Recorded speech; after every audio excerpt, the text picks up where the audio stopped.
चंद्रपूर महापालिकेमध्ये भाजपसोबत सत्तेत सहभागी झालेल्या नगरसेवकांवर ठाकरेंच्या शिवसेनेकडून अद्याप कोणतीही कारवाई नाही।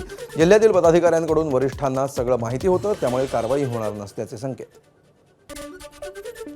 कप्तान मलिक यांना स्वीकृत नगरसेवक करण्यास राष्ट्रवादीतील एका गटाकडून विरोध। निवडून आलेले सर्वच सदस्य एका समाजाशी निगडीत, त्यामुळे स्वीकृत नगरसेवक पद देताना दुसऱ्या समाजाचा विचार करा अशी मागणी।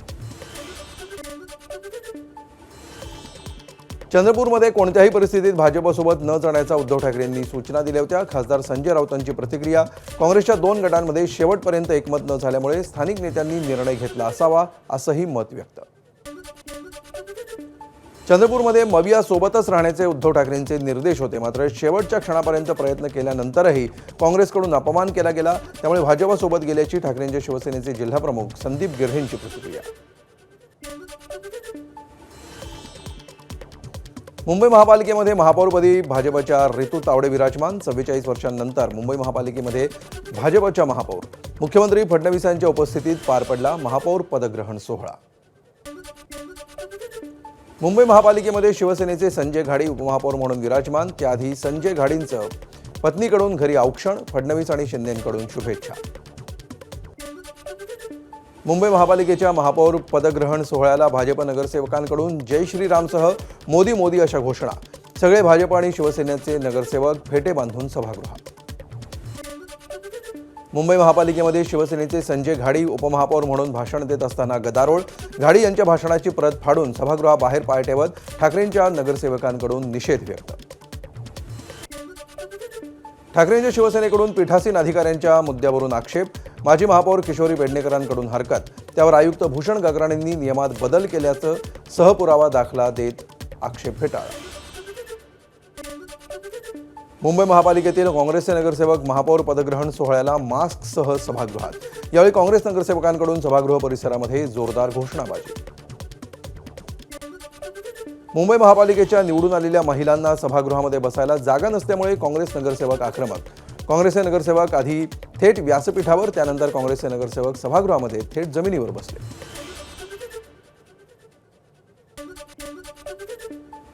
मुंबई महापालिकेच्या सभागृहामध्ये शिंदेंच्या शिवसेनेचे नगरसेवक दाखल होताच ठाकरेंच्या शिवसेनेकडून घोषणाबाजी।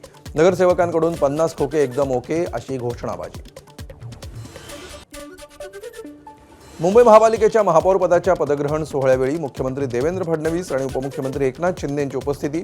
मुंबई महानगरपालिकेच्या क्वीन गॅलरीमधून पाहिला पदग्रहण सोहळा। गॅलरीमध्ये पहिल्यांदाच बसल्याची मुख्यमंत्र्यांची प्रतिक्रिया। मीरा भाईंदरमध्ये नवनिर्वाचित महापौर आणि उपमहापौरांनी स्वीकारला पदभार। 11 या लकी नंबरसाठी 9 दिवसांनी पदग्रहण सोहळा होतोय अशी चर्चा। त्यामुळे लोकशाहीमध्ये जनतेच्या प्रश्नांना प्राधान्य असावं की अंधश्रद्धेला, असा प्रश्न उपस्थित। नाशिक शिवसेनेतला अंतर्गत वाद मिटला। नाशिकचे शिवसेना प्रभारी राम रेपाले यांच्या मध्यस्थीला यश। प्रत्येक नगरसेवक आणि पदाधिकाऱ्यांशी शिंदेंची थेट आणि स्वतंत्र चर्चा। 1.25 वर्ष उपमहापौरपद या फॉर्म्युल्यावर शिक्कामोर्तब। पुणे महापालिकेच्या विरोधी पक्षनेतेपदी राष्ट्रवादी काँग्रेसच्या निलेश निकम यांची निवड। महापौर मंजुषा नागपुरे यांनी निलेश निकमांना दिलं निवडीचं पत्र। पुण्यामध्ये भाजपच्या 69 बंडखोरांचं पक्षातून निलंबन। स्थानिक स्वराज्य संस्थांच्या निवडणुकीमध्ये बंडखोरी केल्यामुळे प्रदेशाध्यक्ष रवींद्र चव्हाणांकडून 6 वर्षांसाठी निलंबन। धाराशिव जिल्हा परिषदेतील सत्ता स्थापनेसाठी भाजप आणि शिवसेनेच्या पदाधिकाऱ्यांनी घेतली पालकमंत्री प्रताप सरनाईकांची भेट। आमदार तानाजी सावंत बैठकीला अनुपस्थित। यामुळे महायुती आमदार तानाजी सावंत यांना वगळून सत्ता स्थापन करणार का याकडे लक्ष। सोलापूरच्या फोंडशिरसमधील शरद पवारांच्या राष्ट्रवादीचे उमेदवार अर्जुनसिंह मोहिते पाटील यांच्यावर निवडणूक आयोगाची कारवाई। मुलाला मतदान केंद्रामध्ये नेल्यामुळे गुन्हा दाखल। मतदान केंद्राध्यक्ष आणि मतदान केंद्रावर नियुक्त कर्मचारीही निलंबित। परभणी जिल्हा परिषदेमध्ये ठाकरेंच्या शिवसेनाही सत्ता स्थापनेसाठी प्रयत्न करणार। खासदार संजय जाधव यांची प्रतिक्रिया। काँग्रेस, राष्ट्रवादी आणि शिंदेंच्या शिवसेनेला सोबत घेऊन सत्ता स्थापनेसाठी प्रयत्न करणार असल्याची प्रतिक्रिया। खासदार धैर्यशील मोहिते पाटील माझ्या हत्येच्या कटाचे मास्टरमाइंड। माजी भाजप आमदार राम सातपुतेंचा आरोप। माझी हत्या कॉन्ट्रॅक्ट किलिंग पद्धतीने करण्याचा प्रयत्न झाला, राम सातपुतेंचा आरोप। जिल्हा नियोजन बैठकीमध्ये मंत्री नितेश राणे यांनी महावितरणच्या अधिकाऱ्यांना झापलं. जिल्ह्यातील आढावा संदर्भात माहिती विचारताच फोनवरून माहिती घेतल्यामुळे नितेश राणेंनी अधिकाऱ्यांना झापलं. प्रफुल्ल पटेल यांच्या निवासस्थानी सुनेत्रा पवार, सुनील तटकरे, पार्थ पवार यांच्यामध्ये ब्रेकफास्ट पे चर्चा. दोन्ही राष्ट्रवादींचे एकत्रीकरण आणि आगामी राज्यसभा निवडणूक, पार्थ पवार राज्यसभेवर जाणार का, या सर्व विषयांवर चर्चा झाल्याची सूत्रांची माहिती.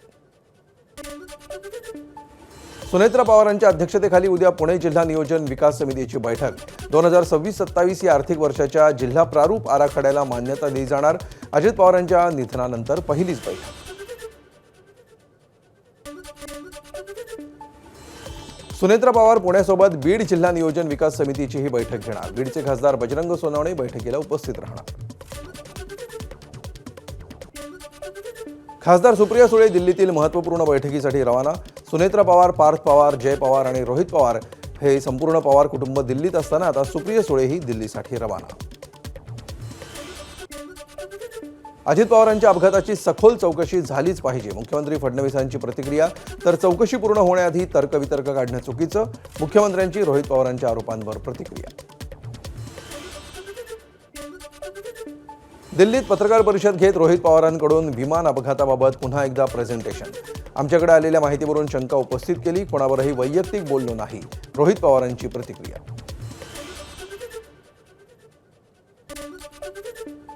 लोकशाही असल्यामुळे प्रत्येक गोष्टीवर शंका घेण्याचा प्रत्येकाला अधिकार, रोहित पवारांच्या विमान अपघाताबाबतच्या आरोपांवर चंद्रकांत पाटील यांची प्रतिक्रिया. बारामती विमानतळाची डीजीसीएच्या अधिकाऱ्यांकडून पाहणी. अजित पवारांच्या अपघातासंदर्भात पाहणी नसून विमान चालवण्याचं प्रशिक्षण देणाऱ्या 2 संस्था बारामतीत आहेत, त्यामुळे पाहणी केली, डीजीसीएचं स्पष्टीकरण. डोंबिवलीमध्ये 12वीच्या विद्यार्थ्यांचा काल लोकलमधून पडून मृत्यू. ठाणे स्टेशनसमोरच्या आंबेडकरांच्या पुतळ्याजवळ प्रवासी संघटनांचं काळे कपडे घालून निषेध आंदोलन. पुण्यात रात्री 12 ते पहाटे 3 दरम्यान पोलिसांचं बुधवार पेठेमध्ये मोठं कॉम्बिंग ऑपरेशन. बुधवार पेठेतील अनेक घरांसह कुंटणखान्यातील अनेकांची झाडाझडती. वेश्यावस्तीमध्ये बेकायदेशीर वास्तव्य करणाऱ्या एका बांगलादेशी तरुणीवर कारवाई न करणाऱ्या महिला पोलीस कर्मचाऱ्याला निलंबित केल्यानंतरची मोठी मोहीम. अंजली भारती यांच्यावर कायद्यानुसार योग्य ती कारवाई केली जाणार. नागपूर परिक्षेत्राचे विशेष महापोलीस निरीक्षक संदीप पाटील यांची माहिती. मुख्यमंत्री फडणवीसांच्या पत्नीबाबत केलं होतं अश्लील आणि भडकाऊ वक्तव्य. पत्नीसोबत प्रेमसंबंध असल्याच्या संशयावरून पोलीस हवालदाराकडून मित्राची हत्या. कळंबोलीतील हत्या करून मृतदेह खंडाळा तालुक्यातल्या सुखेड गावामध्ये विहिरीत टाकला. सीसीटीव्हीच्या आधारे आरोपी पोलीस हवालदार लागला. गोवंडीतील शिवाजीनगर परिसरामध्ये 19 वर्षीय तरुणीची भर दिवसा गोळ्या झाडून हत्या. पोलिसांकडून प्रेम त्रिकोणाचा संशय व्यक्त. घटनेप्रकरणी एका 25 वर्षीय तरुणीसह 23 वर्षीय तरुणाची पोलिसांकडून चौकशी. 16 वर्षीय अल्पवयीन मुलीला बदनामीची धमकी देऊन 5 नराधमांकडून तिच्यावर वारंवार अत्याचार. अमरावतीच्या चांदूर रेल्वे पोलीस स्टेशनच्या हद्दीतील घटना. पीडित 3 महिन्यांची गर्भवती. आरोपींविरोधात पॉक्सो अंतर्गत गुन्हा दाखल. नागपूरमध्ये 15 वर्षीय अल्पवयीन मुलीवर सामूहिक अत्याचार. पीडित मुलीच्या कुटुंबियांनी दिलेल्या तक्रारीनंतर पोलिसांकडून एका आरोपीला अटक. इतर 2 आरोपी अल्पवयीन. पोलिसांकडून अधिक तपास सुरू. गडचिरोलीच्या मुलचेरा तालुक्यातील लोहारा या ठिकाणी आश्रमशाळेतल्या 2 विद्यार्थिनींचा विनयभंग. सुभाष लांडे आणि संदीप फड या शिक्षकांनीच केला विनयभंग. मुलींनी दिलेल्या तक्रारीवरून आरोपी शिक्षकांविरुद्ध गुन्हा दाखल. तस्करी केलेलं सोनं वितळवून बाजारात विक्रीसाठी घेऊन आलेल्या दोघांना अटक. ईडीची कारवाई. बेकायदेशीर सोनं वितळवण्याची संपूर्ण यंत्रणा उद्ध्वस्त. जवळपास 9,22,00,000 रुपयांचं सोनं जप्त. वाशिमच्या शेलू बाजारमध्ये 2 किलो गांजासह एकाला अटक. परिसरामध्ये गांजा विक्रीसाठी येणार असल्याच्या गुप्त माहितीवरून कारवाई. पुढील तपास सुरू. बीडच्या अंबाजोगाईमधील खोलेश्वर मंदिर परिसरामध्ये महावितरणच्या ट्रान्सफॉर्मरला भीषण आग. बाजूला असलेल्या भंगाराच्या दुकानाला आग लागल्यामुळे संपूर्ण दुकान आगीत जळून खाक. गडचिरोलीच्या अहेरी शहरातील मुख्य रस्ते आणि शासकीय जमिनींवरील अतिक्रमणं तातडीनं हटवा. आमदार धर्मराव बाबा अत्राम यांचे अधिकाऱ्यांना निर्देश. विविध विभागांच्या अधिकाऱ्यांसोबत घेतलेल्या आढावा बैठकीमध्ये दिले निर्देश. पुण्यामध्ये वारजे माळवाडी पोलिसांनी आवाज करणाऱ्या बुलेट सायलेन्सरवर फिरवला रोड रोलर. सायलेन्सर बसवणाऱ्या गॅरेजवर देखील कारवाई. बीडच्या परळीमध्ये भाजप शहराध्यक्षांच्या मुलाची दुचाकी चोरीला. संपूर्ण घटना सीसीटीव्हीत कैद. परळी शहर पोलीस ठाण्यामध्ये गुन्हा दाखल, शोध सुरू. पनवेलमधील भाजप नेते जयम म्हात्रे यांना ईडीचा दणका. वनजमिनीचा अवैधरित्या ताब्यात घेऊन ती जमीन राष्ट्रीय महामार्ग प्राधिकरणाला हस्तांतरित करत मोबदला उकळल्याप्रकरणी ईडीची कारवाई. 18 कोटींची मालमत्ता जप्त. बीडच्या चौसाळा परीक्षा केंद्रावर 12वीच्या पहिल्याच पेपरला कॉप्या पुरवतानाचा व्हिडिओ व्हायरल. केंद्रप्रमुख शिक्षक आणि कॉपी पुरवणाऱ्यावर गुन्हे दाखल करण्याचे जिल्हाधिकाऱ्यांचे आदेश. जालन्याच्या अंबड तालुक्यातील 3 परीक्षा केंद्रांवर 12वीच्या पहिल्या पेपर कॉप्यांचा प्रकार समोर आला होता. या प्रकरणी माध्यमिक शिक्षण विभागाकडून 6 पर्यवेक्षकांचं निलंबन. गोंदिया जिल्ह्याच्या कालीसरार धरणावर सुरू असलेलं शेतकऱ्यांचं आंदोलन अखेर मागे. उपसा सिंचन योजनेतून शेतकऱ्यांना कालीसरार धरणातून पाणी देणार. पाटबंधारे विभागाच्या आश्वासनानंतर शेतकऱ्यांची आंदोलनाला स्थगिती. अहिल्यानगरच्या जिल्हा रुग्णालयातील दिव्यांग बोर्डाचे अधिकारी आणि कर्मचारी संपावर. बोगस दिव्यांग प्रमाणपत्राचा वाद न्यायप्रविष्ट असताना काही संघटना जाणीवपूर्वक त्रास देत असल्याचा अधिकाऱ्यांचा आरोप. तपासणीसाठी येणाऱ्या दिव्यांगांना मनस्ताप. नांदेडमध्ये अर्धापूर नागपूर महामार्गावर दाभडजवळ भुयारी मार्गाच्या मागणीसाठी रास्ता रोको आंदोलन. महामार्ग ओलांडताना अपघात होत असल्यामुळे भुयारी मार्ग तयार करण्याची मागणी. गोंदियाच्या गोरेगाव तालुक्यातील गोवारी टोला गावातील एका शेतातील गोठ्याला आग. आगीमध्ये धान मळणी यंत्रासह शेतीपयोगी साहित्य जळून खाक. शेतकरी दयानंद हरिणखेडेंचं लाखो रुपयांचं नुकसान. जमीन महसूल कायद्यामध्ये मोठा बदल. आता जमिनीसाठी एनए परवानगीची गरज संपली. अकृषक वापरासाठी जिल्हाधिकाऱ्यांच्या स्वतंत्र परवानगीची गरज नाही. आकारला जाणारा अकृषिक कर पूर्णपणे रद्द. फक्त एक रकमी रूपांतरण अधिमूल्य आकारणार. मुख्यमंत्री देवेंद्र फडणवीस यांच्या सूचनेनंतर महसूल मंत्री चंद्रशेखर बावनकुळे यांचा निर्णय. ज्येष्ठ पत्रकार विजय शेखर, राजू संथानम आणि कॅल्विन जोशुआ यांनी लिहिलेल्या black scorpion to hell and back या पुस्तकाचा प्रकाशन सोहळा संपन्न. बॉलिवूड अभिनेता सुनील शेट्टींची उपस्थिती. पुस्तकामध्ये अंडरवर्ल्ड डॉन श्याम किशोरच्या आयुष्यातील वास्तव घटनांचा उलगडा.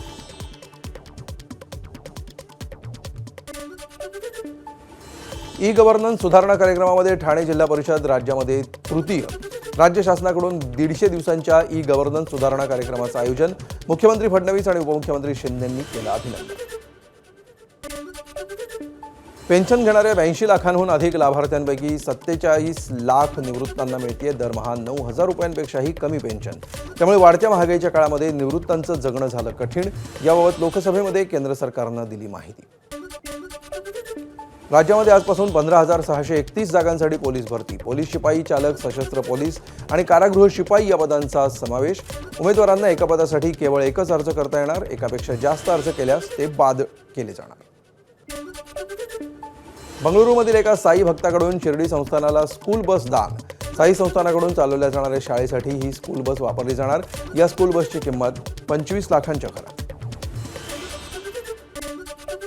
एसटी कर्मचाऱ्यांचे बोंब मारो आंदोलन. अर्थ खात्याविरोधात 24 फेब्रुवारीला आझाद मैदानावर करणार आंदोलन. वेतनवाढ, फरक आणि वाढीव रक्कम न मिळाल्यामुळे नाराजी. बुलढाण्याच्या ज्ञानगंगा अभयारण्यामध्ये PKT 7 CP1 वाघ स्थिरावतो आहे. अभयारण्यातील क्षेत्रातच नरवाघाकडून स्वतःची हद्द निर्माण. मात्र ज्ञानगंगा वन्यजीव अभयारण्यातून जाणाऱ्या राष्ट्रीय महामार्ग आणि त्यावरून धावणाऱ्या भरधाव वाहनांमुळे वाघाच्या जीविताला धोका. याआधी अभयारण्यातून T1C1 हा वाघ अचानक बेपत्ता. सोन्याच्या दरामध्ये 2,200 रुपयांनी वाढ. सोनं प्रतितोळा 1,60,200 रुपयांवर. तर चांदीच्या दरामध्ये 7,500 रुपयांची घसरण. चांदी प्रति किलो 2,64,500 रुपयांवर. प्रवाशांची वाढती संख्या लक्षात घेता मध्य रेल्वेवर 12 ते 21 फेब्रुवारी दरम्यान 24 विशेष गाड्या धावणार. CSMT ते नागपूर, कोल्हापूर, सावंतवाडी आणि लोकमान्य टिळक टर्मिनस ते नागपूर दरम्यान धावणार विशेष गाड्या. ABP माझा, उघडा डोळे बघा नीट.